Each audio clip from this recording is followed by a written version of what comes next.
Hi, everybody. Hello. Justin is feeling well enough now that he's had his drains pulled. Yes. To talk. He feels so much better. Yep. It's been a really back and forth day, another day of ups and downs.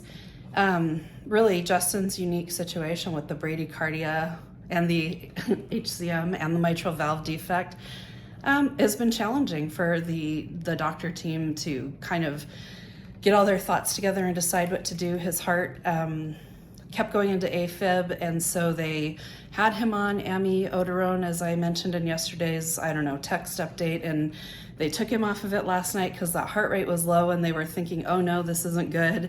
But then he went back into afib. And so through the course of the day, we kind of talked to everybody on the team. They looped in the electrophysiology cardiologist department and decided to put him back on amiodarone, and he's probably going to be on it for a couple months when we go out. As soon as they put him back on the drip, the AFib kind of settled down. We also put him back on a little bit of oxy. He hasn't needed much pain medication besides Tylenol, especially the last couple days, but the oxy seems to make things easier for him, so we got him back on a little bit of that. And then the huge crowning thing was removing those drains. Got the drains pulled today. Yeah, I feel a lot better. I can breathe. Finally, like full breaths. Yeah, that was stopping me from breathing a lot. I didn't realize that, and they really didn't mention that either. But when they went to decide to pull him out today, they said I'd probably feel a lot better with him out. So. And instantly, it seemed like he perked up. He dozed a little bit earlier this afternoon, and once the AFib kind of settled down, it seems like we're really doing well.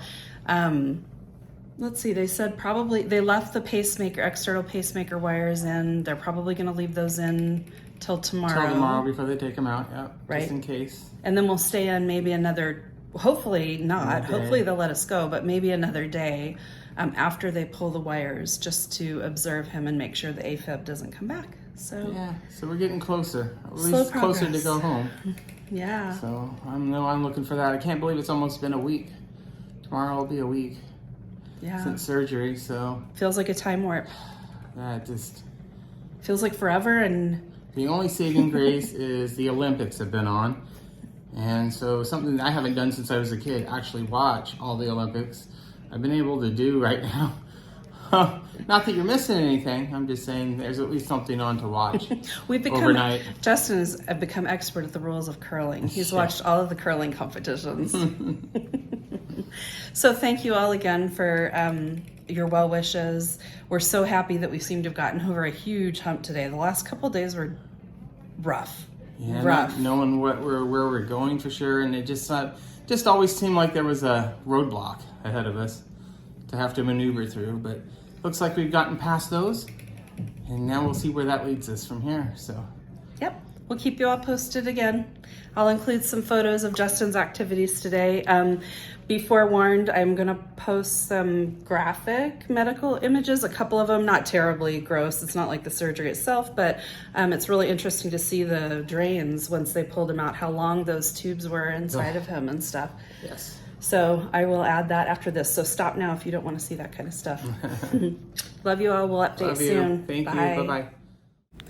Here's Dr. Ravi. He came and visited us this morning and spent a lot of time explaining what the plan of attack was with the afibrillation. He also reassured us that it's very normal, especially for post-open heart surgery. He said that once the amiodarone works its magic, there are long-term solutions we can look at if AFib happens again, but we're all approaching this with the idea that we're not going to have this as a long-term problem. It's just short-term, and everything will be great in a couple months after we're done taking amiodarone orally for a while.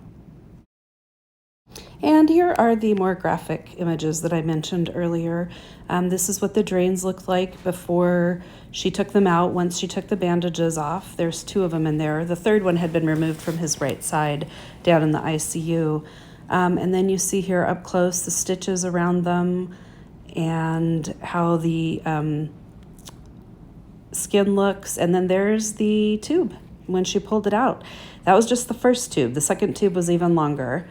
And then you see the holes left over after she's removed both tubes. Those tube holes are supposed to be left open to the air. They may drain a little bit of clear fluid, but you don't cover them with Band-Aids. You just let them dry, and you wear a loose cotton t-shirt and change it when you need to. And then the only thing you see left in there are the external pacemaker wires, which we hope to have pulled tomorrow. Yay. And then Justin laid down in bed, laid back, let all of the meds take effect after the tubes were pulled. And here you get to see him doing his inspirometer afterwards. He did amazingly well. It was so much easier once those tubes were gone. Uh-oh. That was good. And I'll just leave you with one last view of him. He's so happy that he can stand without pain now. He's getting up, sitting down, getting up, enjoying having the freedom of movement back. He's a very active person, and so it feels really great. All right, thanks again. We'll talk to you all soon.